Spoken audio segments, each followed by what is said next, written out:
함께 찬송하겠습니다. 찬송가 325장입니다.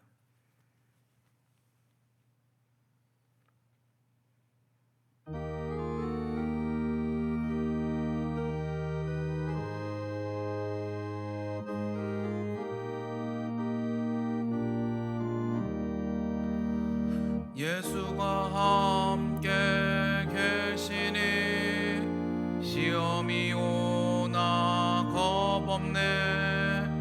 기쁨의 근원 되시는 예수를 위해 삽시다. 날마다 주를 섬기며 언제나 주를 기리고 그 사랑 안에 살면서 딴 길로 가지 맙시다. 이 세상 사는 동안에 주 이름 전파하면서 무한한 복락 주시는 예수를 위해 삽시다. 날마다 주를 섬기며 언제나 주를 기리고 그 사랑 안에 살면서 딴 길로 가지 맙시다.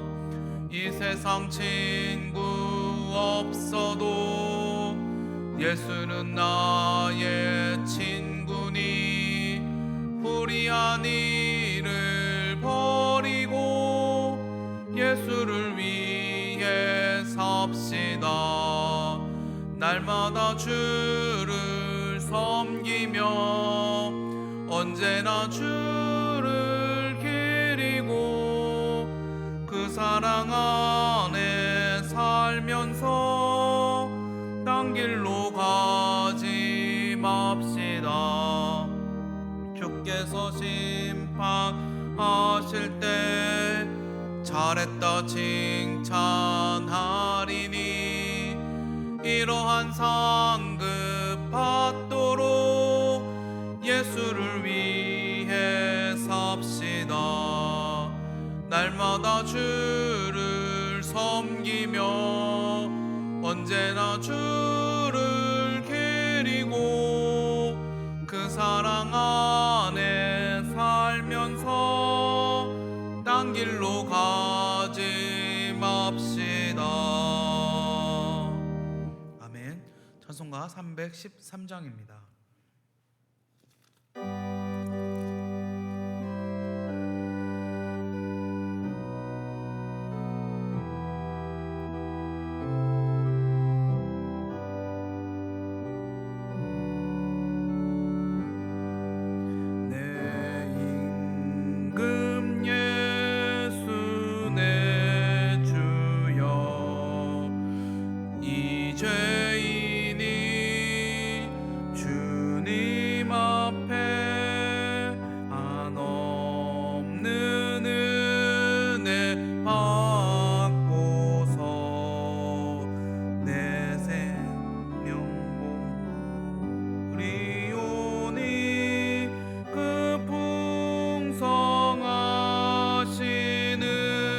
종을 주 내게 내리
감격하여 한없는 감사 찬송을 내 주님 앞에 드리오며 내 맘과 정성 다하여 늘 기뻐하며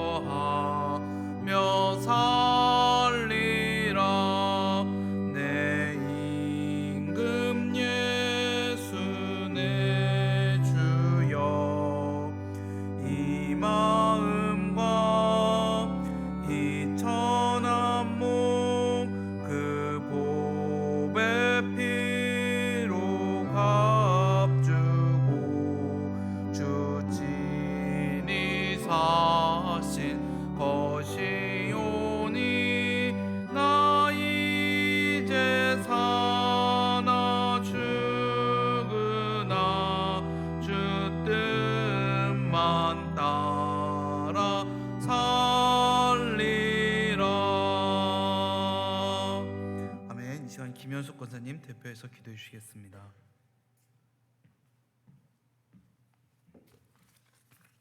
다 같이 기도하겠습니다. 사랑과 은혜가 풍성하신 하나님 아버지께 감사와 찬양을 드립니다. 하나님은 사랑이시라. 독생자 주 예수 그리스도를 이 땅에 보내시고 사랑으로 우리를 영생과 구원으로 인도해 주신 주께 감사와 찬양을 드립니다. 내 이웃을 내 몸과 같이 사랑하라 하신 말씀으로 한 주간도 살았으나 주님 주신 뜻대로 살지 못하고 제 가운데 살았음을 고백합니다. 저희의 죄를 주의 보혈로서 깨끗하게 하여 주옵소서. 코로나19로 세상은 어지럽고 세상 사람들은 교회와 성도들을 핍박하고 있습니다. 이때 우리 성도들은 오직 하나님 말을 바라보며 굳건한 믿음으로 중심을 잡고 흔들리지 말아야 하겠습니다. 하루속히 코로나19가 종식되어 나라가 편안하고 세계가 안정되어 풍요로운 세상이 되게 하여 주옵소서. 코로나19가 빨리 없어지게 하여 주시옵소서. 우리나라를 위해서 기도합니다. 우리 대한민국을 세상의 중심이 되게 하시며 강대국으로 이끌어 주신 하나님께 감사드립니다. 이 나라 젊은이들이 세계 선거와 복음에 앞장서게 하시고 세상 끝까지 복음 들고 나아가기를 기도드리옵니다. 코로나19로 세상 살기가 어려워지고 있습니다. 힘들고 어려움에 처한 이들에게도 용기를 주시고 희망과 소망을 부어 주옵소서. 문재인 대통령에게도 지혜와 능력을 더하여 주사 이 힘든 상황을 하루빨리 벗어나게 하여 주시옵소서. 진강교회를 위해서 기도합니다. 우리 진강교회가 많은 영혼을 살리고 위로하는 복된 교회, 은혜가 넘치는 참된 교회 되게 하여 주시옵소서. 우리 교회가 예루살렘의 교회처럼 성령이 넘치는 교회 되게 하여 주시옵소서. 그래서 우리 교회에 나와서 기도하는 많은 성도들에게 이사와 기적이 넘치며 모든 기도의 응답으로 역사하여 주시옵소서. 오늘 수요 예배에 참석하신 성도님들, 인터넷으로 예배드리는 우리 모두에게 은혜의 시간 되게 하여 주시옵소서. 굳건한 믿음으로 오직 주만 바라보며 주의 뜻대로 살아가게 하여 주시옵소서. 사업으로 어려운 사람들, 병들어서 교통 중에 있는 사람들, 물질로 어려움을 당하는 사람들, 취업이나 입시 문제로 고통 속에 있는 사람들, 이 시간 모두 해결받게 하여 주시옵소서. 오늘 또 단위에 세우신 우리 유현동 목사님, 능력에 능력을 다하시고 말씀 증거하실 때는 하나님과 함께 하사 은혜의 말씀 증거하게 하여 주시옵소서. 시시때때로 힘들지 않게 하시며 시험 당하지 않게 하여 주시옵소서. 독수리 날개치듯 말씀의 능력이 넘쳐나게 하여 주시옵소서. 이 자리에서 주께서 함께 하심을 믿사옵니다. 주께서 우리를 사랑하사 우리를 보호하시고 인도하여 주심을 믿사옵니다. 이 모든 말씀 주 예수의 이름으로 기도드렸사옵나이다. 아멘.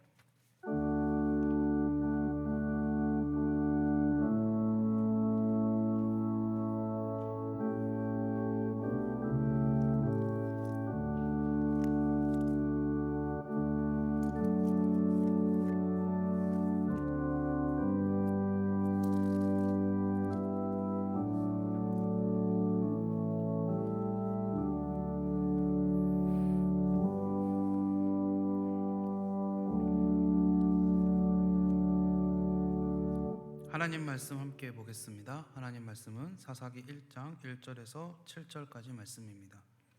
구약 360페이지입니다. 사사기 1장 1절에서 7절까지 말씀입니다. 우리 이 시간 말씀을 함께 교독하겠습니다. 여호수아가 죽은 후에 이스라엘 자손이 여호와께 여쭈어 이르되 우리 가운데 누가 먼저 올라가서 가나안 족속과 싸우리이까?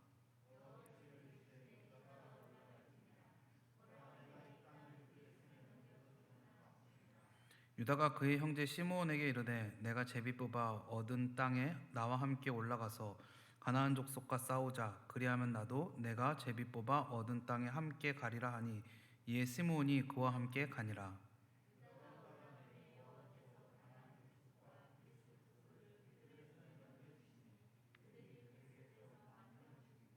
또 베색에서 아도니 베색을 만나 그와 싸워서 가나안 족속과 브리스 족속을 죽이니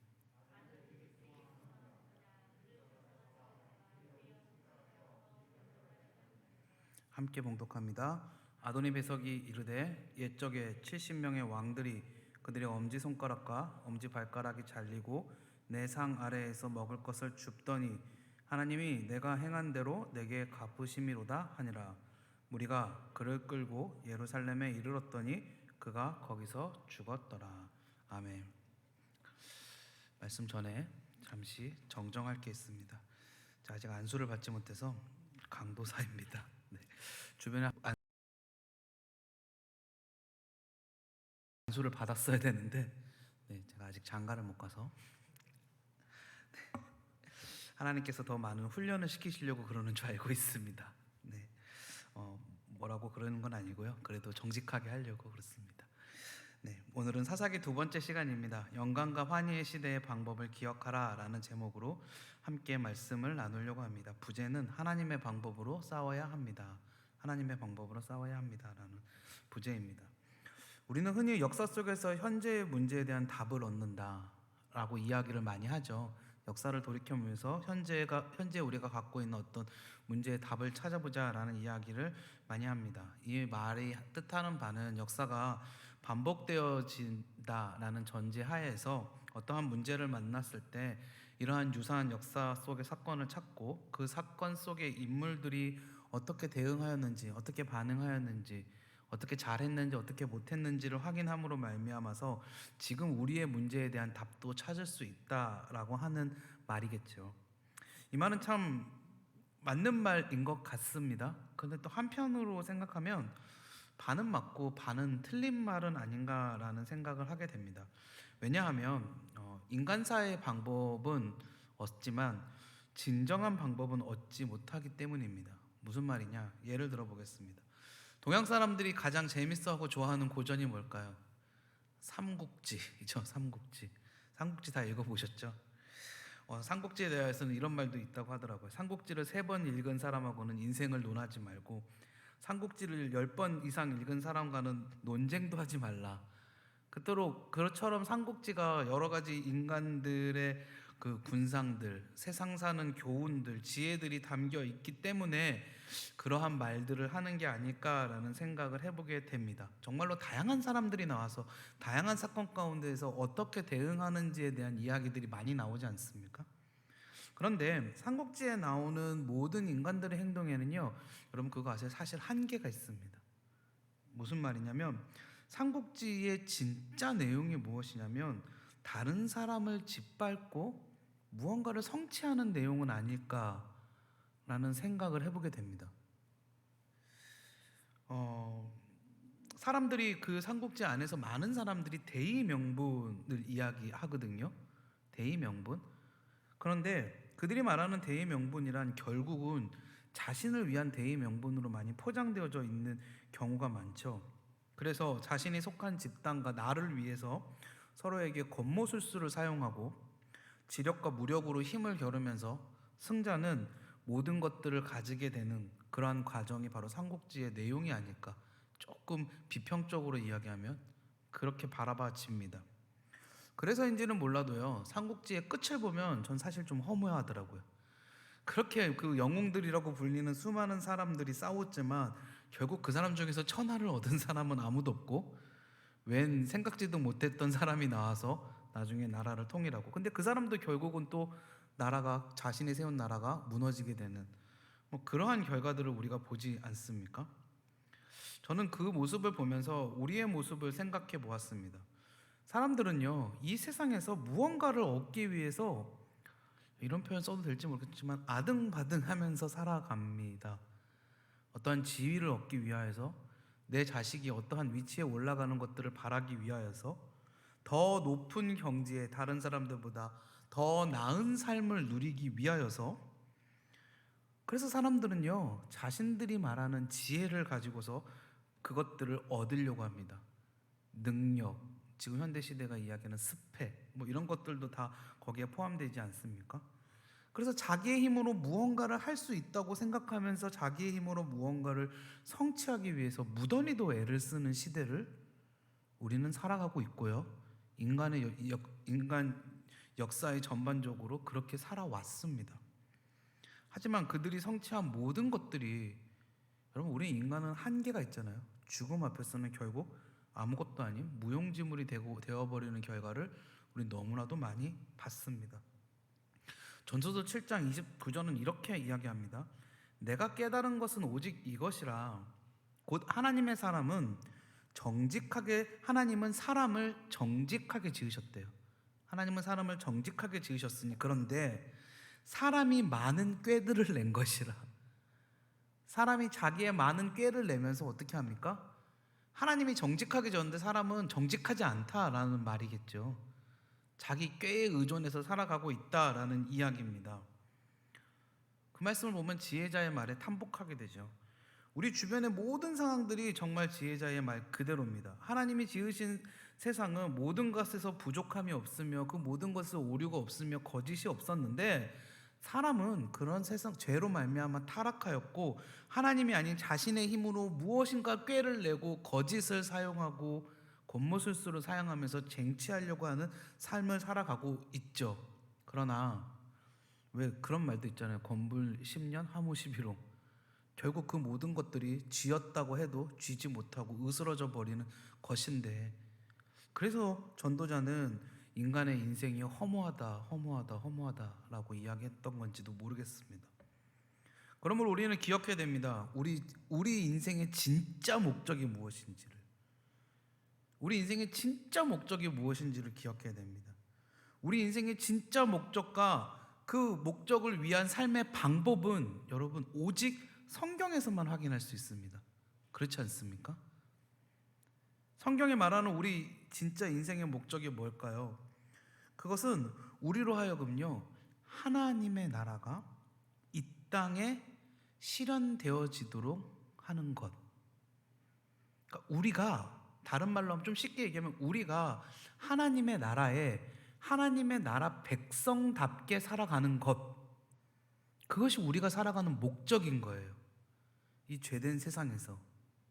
죄된 세상은 더 가져라, 더 누려라, 더 많은 것들을 해라, 너의 힘으로 거짓을 때로는 사용하기도 하고 때로는 어떤 너의 힘과 권력을 사용하기도 하여라, 그래서 더 높은 위치에 올라가라, 이렇게 이야기하지만 성경은 우리한테 뭐라 그러냐면 그런 모든 것들이 아니라 하나님 나라 백성답게 살아라. 근데 말씀에서는 뭐라 그럽니까? 사랑을 베풀어라, 희생해라, 때로는 낮아져라, 끊임없이 그렇게 우리한테 이야기하고 있잖아요. 세상이 말하는 법칙이 아닌 하나님 나라의 백성답게 살아가는 것, 이게 우리 인생의 진짜 목적이라는 거죠. 그래서 우리의 싸움은 하나님 나라 백성답게 살아가려고 노력하는 게 우리의 싸움인 겁니다. 제가 금요일에도 말씀드렸었는데,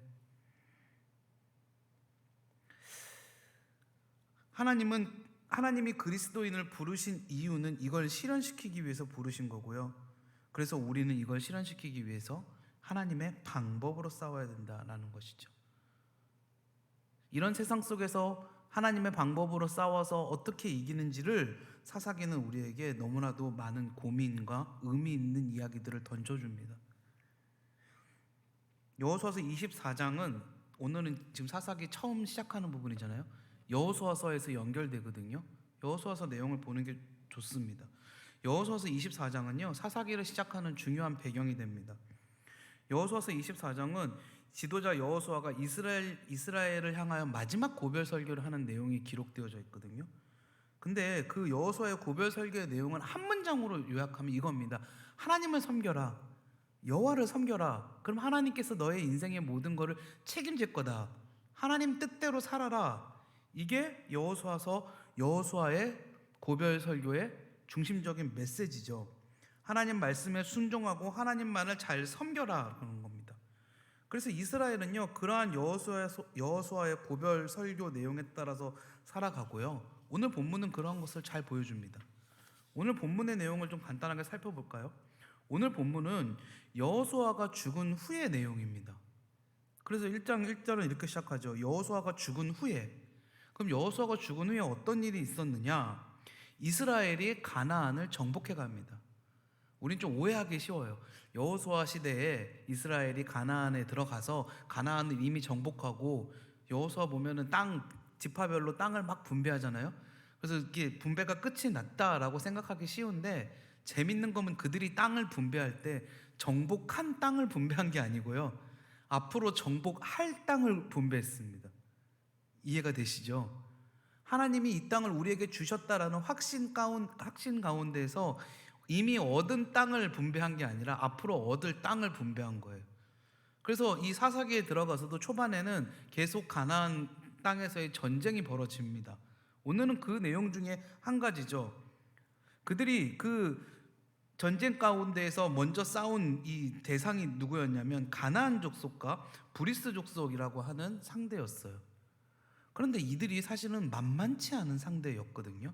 만만치 않은 상대였단 말이죠. 여호수아가 죽은 후에 가나안 족속을 몰아내는 과제 속에서 첫 번째로 만난 가나안 족속, 브리스 족속이 만만치 않은 상대였는데, 이스라엘이 여기서 세 가지를 잘합니다. 무엇을 잘하느냐?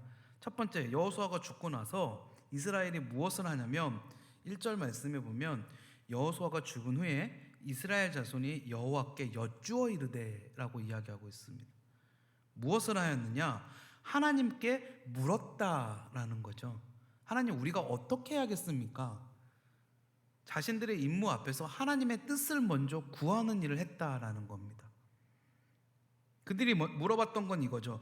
누가 먼저 올라가서 가나안 족속과 싸웁니까?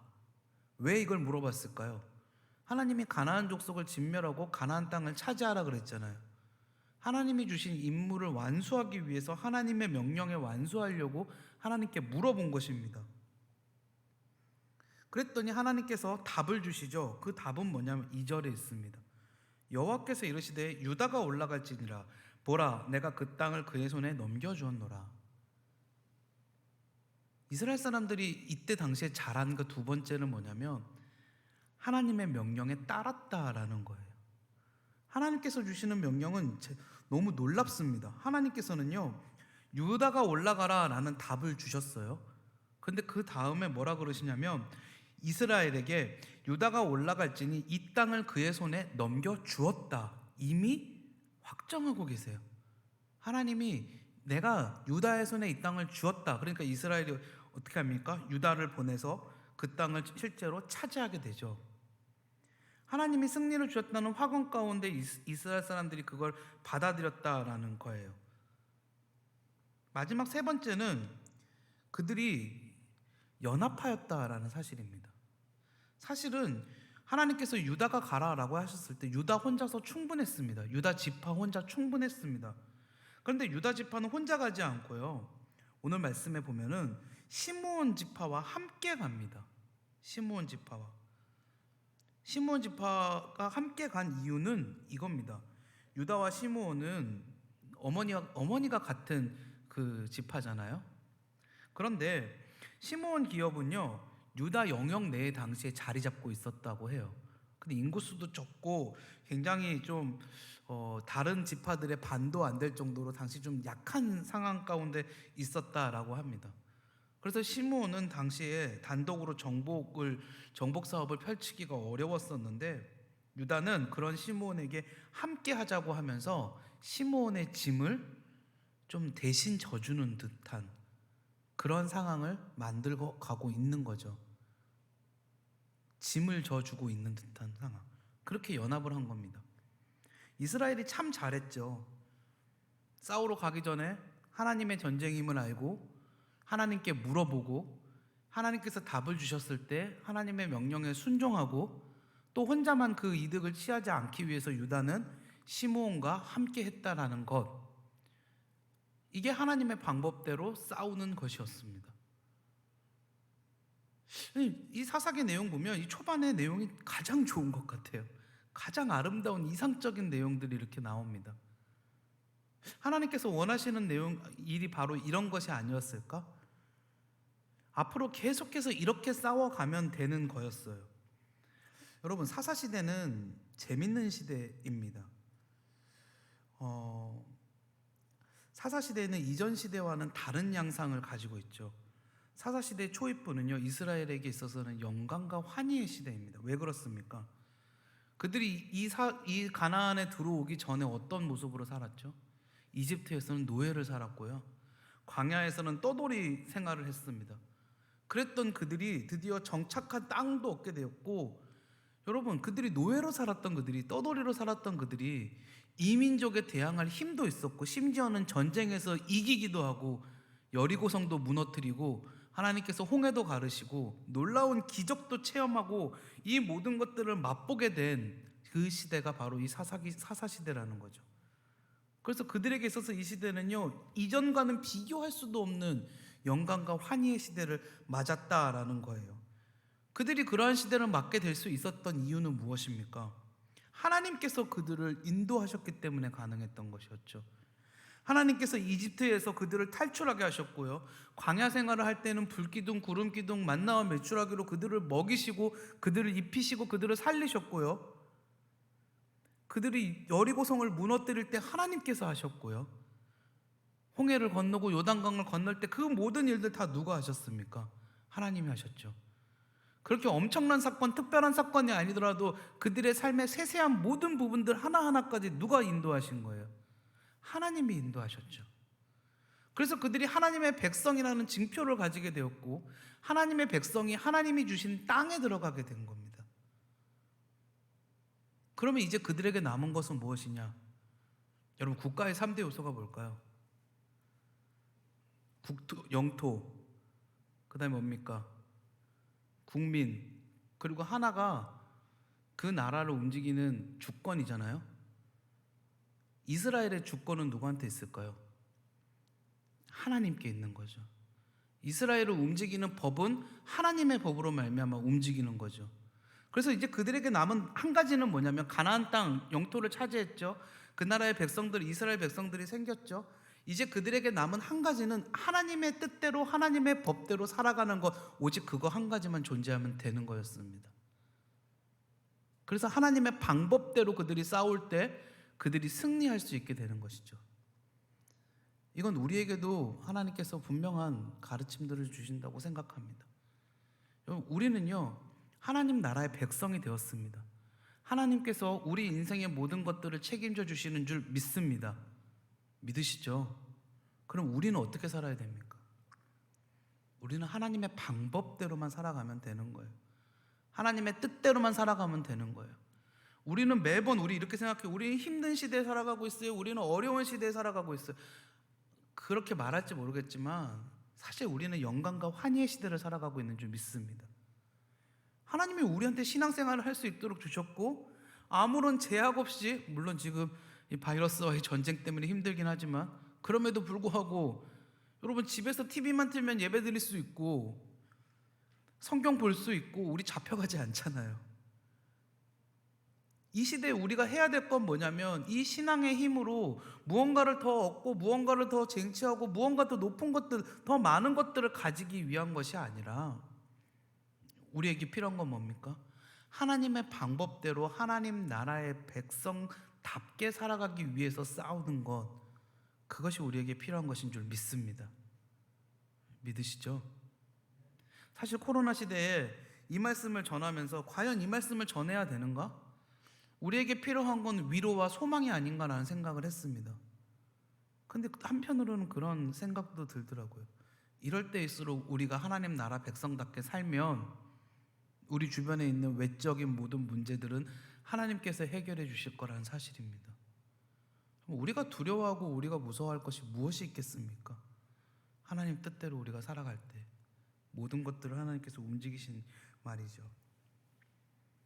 그런데 오늘 말씀에서 한 가지 오점이 있습니다. 한 가지 오점. 그 오점이 뭐냐면 6절에 나옵니다. 아도니 베색이 도망하는지라.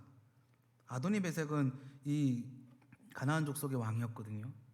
그를 쫓아가서 잡아 그의 엄지손가락과 엄지발가락을 자르매라고 나옵니다. 이게 무슨 오점이냐?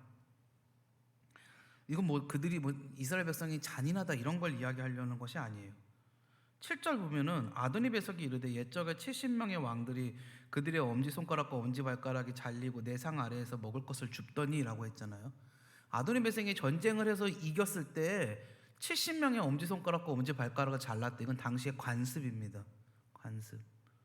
당시 이 가나안 족속의 관습입니다. 그럼 이스라엘이 이것을 왜 했을까요? 우리가 이만큼 대단하다라는 걸 세상에 보여주려고 그러는 거예요. 이 관습으로 말미암아서. 결국 그들이 원했던 건 뭡니까? 자신들의 이름을 어느 정도는 내는 것을 원했다라는 거죠. 하나님께서는 뭐라 그러셨어요? 가나안 족속을 진멸하라 그러셨어요. 엄지손가락과 엄지발가락을 자르는 것보다 죽이는 게 더 잔인할 수도 있죠. 근데 거기에 물들지 말고 진멸하라 그랬는데 이들이 지금 어떻게 한 거예요? 아주 작은 부분이긴 하지만 가나안 족속의 관습에 물들어 버렸던 거죠. 참 재밌는 겁니다. 하나님의 방법으로 올라가서 싸웠고 하나님의 방법 가운데에서 승리하였고 하나님이 주신 영광과 환희를 맛보았던 이 시절에 이들이 지금 하나님의 방법이 아닌 가나안의 방법을 취하고 가나안의 방법이 그들에게 스며들기 시작했다라는 거죠. 영광과 환희의 시대에 굉장히 위험한 일들이 그들에게 닥쳐오고 있다라는 것을 우리는 확인할 수 있다라는 것입니다. 여러분, 우리는 분명히 신앙인입니다. 신앙인이죠. 그리스도인입니다. 교회 다니시죠. 하나님 말씀을 들으시고 수요 예배 나올 정도 되시고 집에서도 수요 예배 시청할 정도 되면 우리는 그래도 하나님 말씀대로 살려고 노력하지 않습니까? 근데 우리는 그냥 쉽게 간과하는 게 있는데요. 우리는 이 신앙생활을 때로는 하나님의 영광을 위해서 한다고 하지만 자신의 유익을 위해서도 할 때가 너무나도 많이 있어요. 신앙생활을 하면 할수록 오래되면 오래될수록 우리가 더 경계해야 된다고 지난번에 목사님 말씀해 주셨는데 사실 그런 의미가 있습니다. 나 자신을 더욱더 드러내기 위하여서 나 자신을 더욱더 높이기 위한 도구로 사용할 때가 많이 있다라는 것이죠. 그래서 어떻게 합니까? 하나님 나라의 백성으로 부름을 받았음에도 불구하고 세상의 가치관대로 살려고 그러는 거예요. 그들이 왜 엄지발가락과 엄지손가락을 잘랐을까요? 세상이 말하는 가치관을 보여주려고 하는 거거든요. 몸은 교회에 다니지만 아직도 생각은 세상적으로 하고 있을 때가 너무나도 많이 있다라는 겁니다. 내가 살아남기 위하여서 더 좋은 위치를 얻기 위하여서 좀 더 많은 것들을 얻기 위하여서 하나님 앞에 나와서 기도할 때 뭐 이런 우리의 어려움과 우리의 아픔을 아뢰일 수도 있지만 예전에 그런 기도 많았지 않습니까? 하나님 주시옵소서, 주시옵소서 바라는 기도. 우리의 신앙이 조금씩 깊어지면서 우리는 어떻게 해야 됩니까? 내가 하나님의 뜻대로 살려면 어떻게 살아야 됩니까? 라고 기도하는 게 더 우리에게 어울리는 기도라는 거죠. 먼저 그의 나라와 그의 의를 구할 때 하나님께서 우리의 쓸 것을 채워주실 것을 믿고 하나님의 방법대로 하나님의 뜻대로 살아가고 내 삶에서 죄와 싸우는 것은 무엇입니까? 를 하나님 앞에 고민하는 것이 우리의 더 깊은 기도라는 것이죠. 우리가 신앙으로 무언가를 얻으려고 하고 우리가 신앙으로 무언가를 많이 누리려고 하는 건 여러분 그건 우리 인생에 우리 마음에 우리에게 있는 본성입니다. 본성. 그리고 그 본성이 바로 죄이죠. 그러나 그 죄가 바로 우리가 싸워내야 될 일들인 줄 믿습니다. 말씀을 정리를 해보도록 하겠습니다. 지난 사사기 첫째 시간에 함께 나누었던 사사기 21장 25절, 그때 이스라엘에 왕이 없으므로 사람이 각기 자기의 소견에 옳은 대로 행하였더라 라고 말하고 있습니다. 사사기의 제일 마지막을 장식하는 말이었습니다. 이걸 보았을 때 우리가 생각할 수 있는 사사기 시대는요, 영광과 환희의 시대였지만 자신의 욕망과 자신을 신앙의 이름으로 포장하는 시대였기도 했습니다. 우리는 어떤 삶을 살아가고 있습니까? 진정한 그리스도인으로 살기 위해서 발버둥 치고 있습니까? 아니면 신앙으로 나를 포장하면서 살아가고 있지는 않습니까?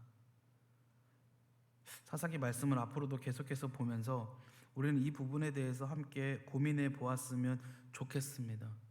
그리고 내가 어떤 사람으로 살아가고 있는지를 다시 한번 좀 확인해서 하나님의 방법으로 싸우고 죄와 싸우고 세상 무언가를 얻기 위해서 싸우는 것이 아닌 나의 본성과 죄와 싸우고 하나님의 백성으로 살아갈 때 하나님께서 모든 것들을 책임지시고 모든 것들을 이끌어 주시는 하나님 나라의 백성들이 다 되시기를 주님의 이름으로 축복합니다. 우리 이 시간 함께 기도하겠습니다. 하나님 아버지 감사합니다. 이 시간 영광과 환희의 시대를 살아갔던 이스라엘 백성들이 하나님의 방법으로 싸워서 이겼지만 죄의 씨앗을 심었던 것처럼 우리는 하나님의 방법으로 살아가고 있지만 작은 죄의 씨앗들을 심고 있지는 않은지 다시 한번 고민해 볼 수 있는 시간이 되기를 간절히 바랍니다. 그리고 우리의 싸움이 육적인 싸움이 아닌 이 세상에서 하나님 나라의 백성으로 살아남기 위한 싸움임을 다시 한번 기억하며 하나님 뜻대로 살아가기 원하는 우리 모든 진강교회 성도님들에게 하나님께서 축복하시고 먼저 그의 나라와 그의 의를 구할 때 하나님께서 우리의 모든 쓸 것들을 채우시고 우리를 주님의 뜻으로 인도하여 주시옵소서. 이 시간 하나님께서 함께 하시며 하나님께서 우리를 인도해 주신 줄 믿고 감사드리오며 모든 말씀 예수님 이름으로 기도드리옵나이다. 아멘. 주기도문으로 모든 예배를 마치도록 하겠습니다. 죄송합니다. 함께 찬송하겠습니다.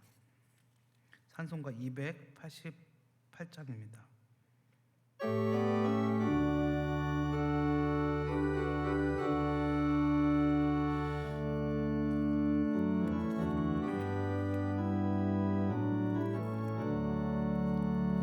예수를 나의 구주 삼고 성령과 피로써 거듭나니 이 세상에서 내 영혼이 하늘의 영광 누리도다.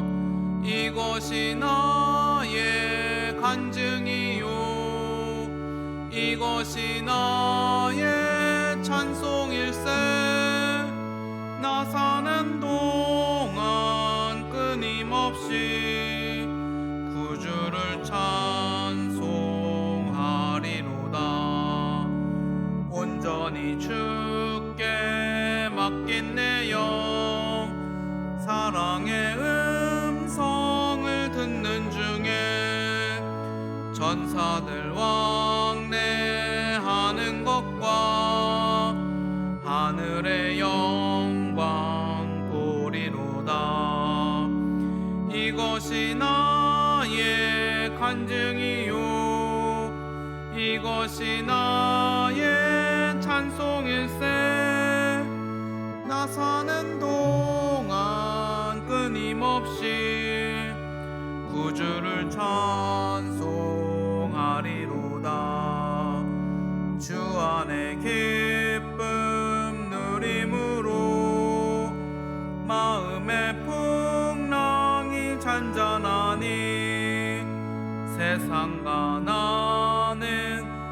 곳 없고 구속한 주만 보이도다. 이것이 나의 간증이요 이것이 나의 찬송일세. 나 사는 동안 끊임없이 구주를 찬송하리로다.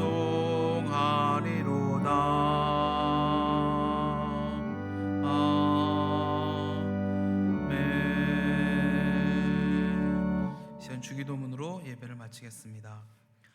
하늘에 계신 우리 아버지여, 이름이 거룩히 여김을 받으시오며 나라가 임하시오며 뜻이 하늘에서 이루어진 것 같이 땅에서도 이루어지이다. 오늘 우리에게 일용할 양식을 주시옵고 우리가 우리에게 죄 지은 자를 사하여 준 것 같이 우리 죄를 사하여 주시옵고 우리를 시험에 들게 하지 마시옵고 다만 악에서 구하시옵소서. 나라와 권세와 영광이 아버지께 영원히 있사옵나이다.